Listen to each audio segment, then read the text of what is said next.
Good morning, good afternoon, good evening, wherever you are in this world. Go on and smell the flowers, cool the soup. Let's take 10 minutes to get caught up on our news. I'm Coy Wire. This is CNN 10, where I simply tell you the what, letting you decide what to think. We start today in Iran, where now we have a clearer picture of who will be leading the country following the death of Supreme Leader Ali Khamenei. The Iranian government has announced that Khamenei's second son, Mujtaba Khamenei, will succeed his father as the country's new supreme leader.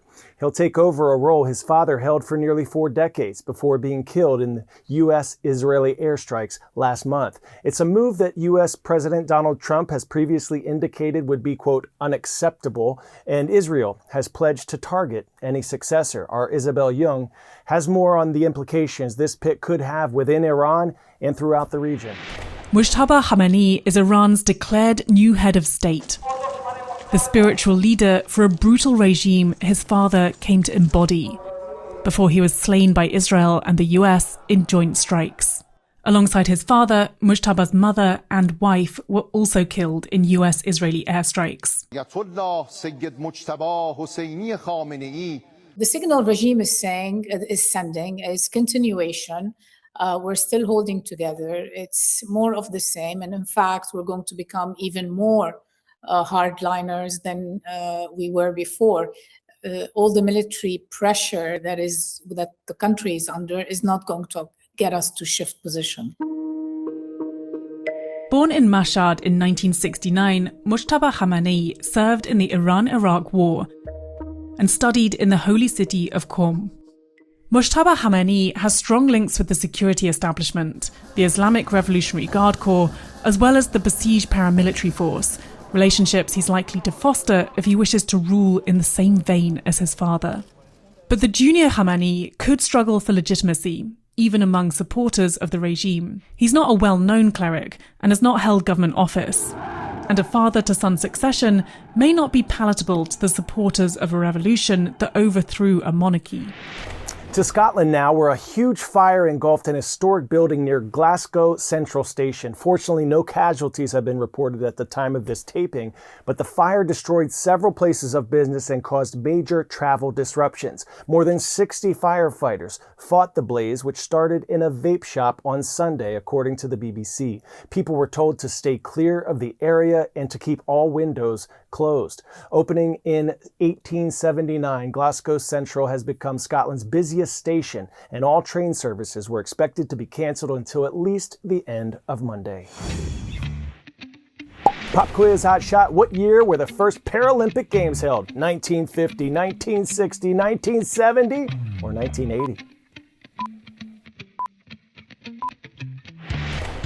Gold medal if you said 1960. The first Paralympic Games took place during the summer of 1960 in Rome, Italy, featuring 400 athletes from 23 countries. The first Winter Paralympic Games took place in 1976 in Sweden. Now to a story about inspiration and motivation from the world of sports. At the 2026 Paralympic Games in Italy, Team USA's Oksana Masters has done it again, and by it, I mean gold, winning the women's sitting sprint para-biathlon. Oksana now has 20 Paralympic medals overall, 10 of them gold. The 8-time Paralympian has become legendary in both the Winter and Summer Games.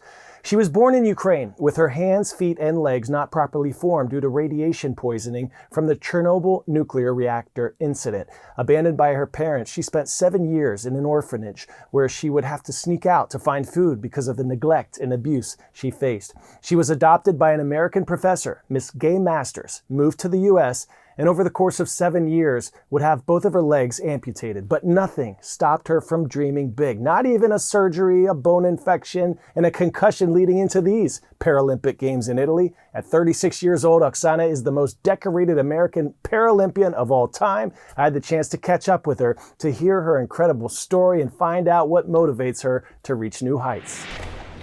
Oh my gosh, it was amazing to be able to bring home the first gold. I didn't think I was going to bring home any gold. So for it to be the first one for Team USA was just, doesn't even feel real.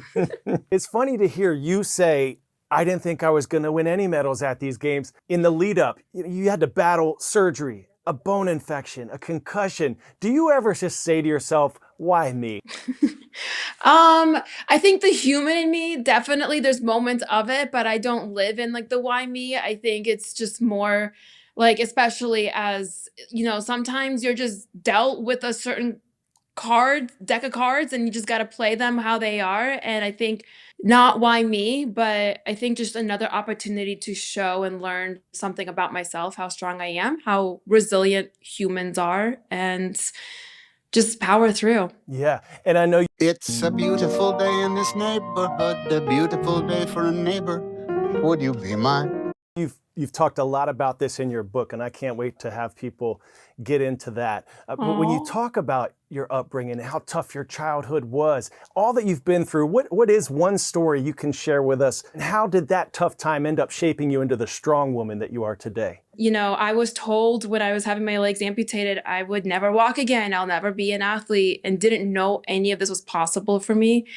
And I think for those little kids and people that are watching, if someone's telling you no, don't be afraid to be that first one for the next person to see what's truly possible. And if you're doing it alone, do it the best you can, and just, you're going to create an opportunity for someone in the future. As superhuman and all these superpowers you seem to have, do you ever have that invader of the mind creep in and try to tell you, just give up, you're tired, you're injured, you've already accomplished so much? Do you ever feel that? Yeah, I feel that. And honestly, I felt that every single 3 weeks leading to the games. And it happened on my most recent race yesterday, where I got 4th place, and it didn't end up going my way. For me, I am an athlete and a person that believes in finishing what I start, whether it puts you on top of the podium or it puts you dead last or a DNF. I want to finish what I can if I have the ability to do so. And I think, yeah, it's easy to lean into that voice, but I would have so much regret if I did, and me pushing through and ignoring just to let that thought go in one ear and out the other. Like, I see you, not today. Thank you. And just listening to the voice of my family, my community, and my team that showed up for me to help me be where I am right now. A digital basketball court is making big waves at the Big 12 men's and women's conference tournaments in Kansas City. It's like a transformer. You can swap out team logos, the advertisements. Some seem to love it, some not so much. The court is built from a layered system. Individual panels made of tempered safety glass and ceramic dots for grip on the top. Then LED panels, which can be changed at the touch of an iPad. And finally, metal springs beneath it all to add elasticity to the floor's substructure. This is the first time this technology has been used for official collegiate games in the U.S.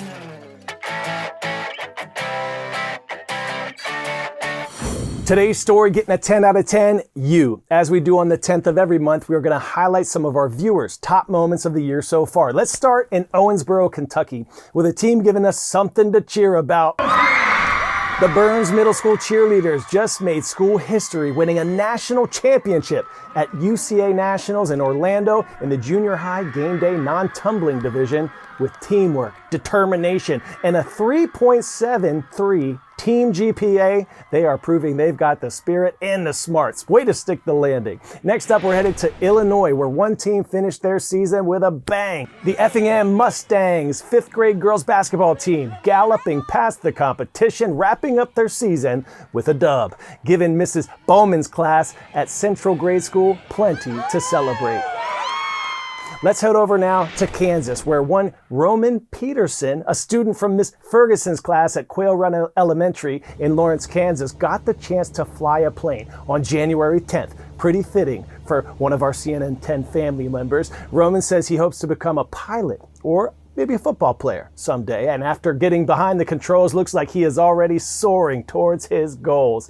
In more aviation celebration, Jack Crosby of Lakewood Ranch High School in Bradenton, Florida, just earned acceptance into the United States Air Force Academy. His sibling, who goes to Dr. Mona Jane Middle School, wrote in to share the news because for the family, getting into the academy is a huge honor. And after all the hard work and dedication, Jack's future is reaching new heights. Lots of big dreams games and big inspiration from our friends all across the country. If you have a moment worth celebrating, remember to keep sharing it with us and it might show up in a future episode. All right, tomorrow is Your Word Wednesday, so submit those vocabulary words to our latest post on Instagram at CNN10 or at KoiWire, and we will choose a winner to work into tomorrow's show. Bring it. Have an awesome day, everyone. I'm KoiWire, and we are CNN10.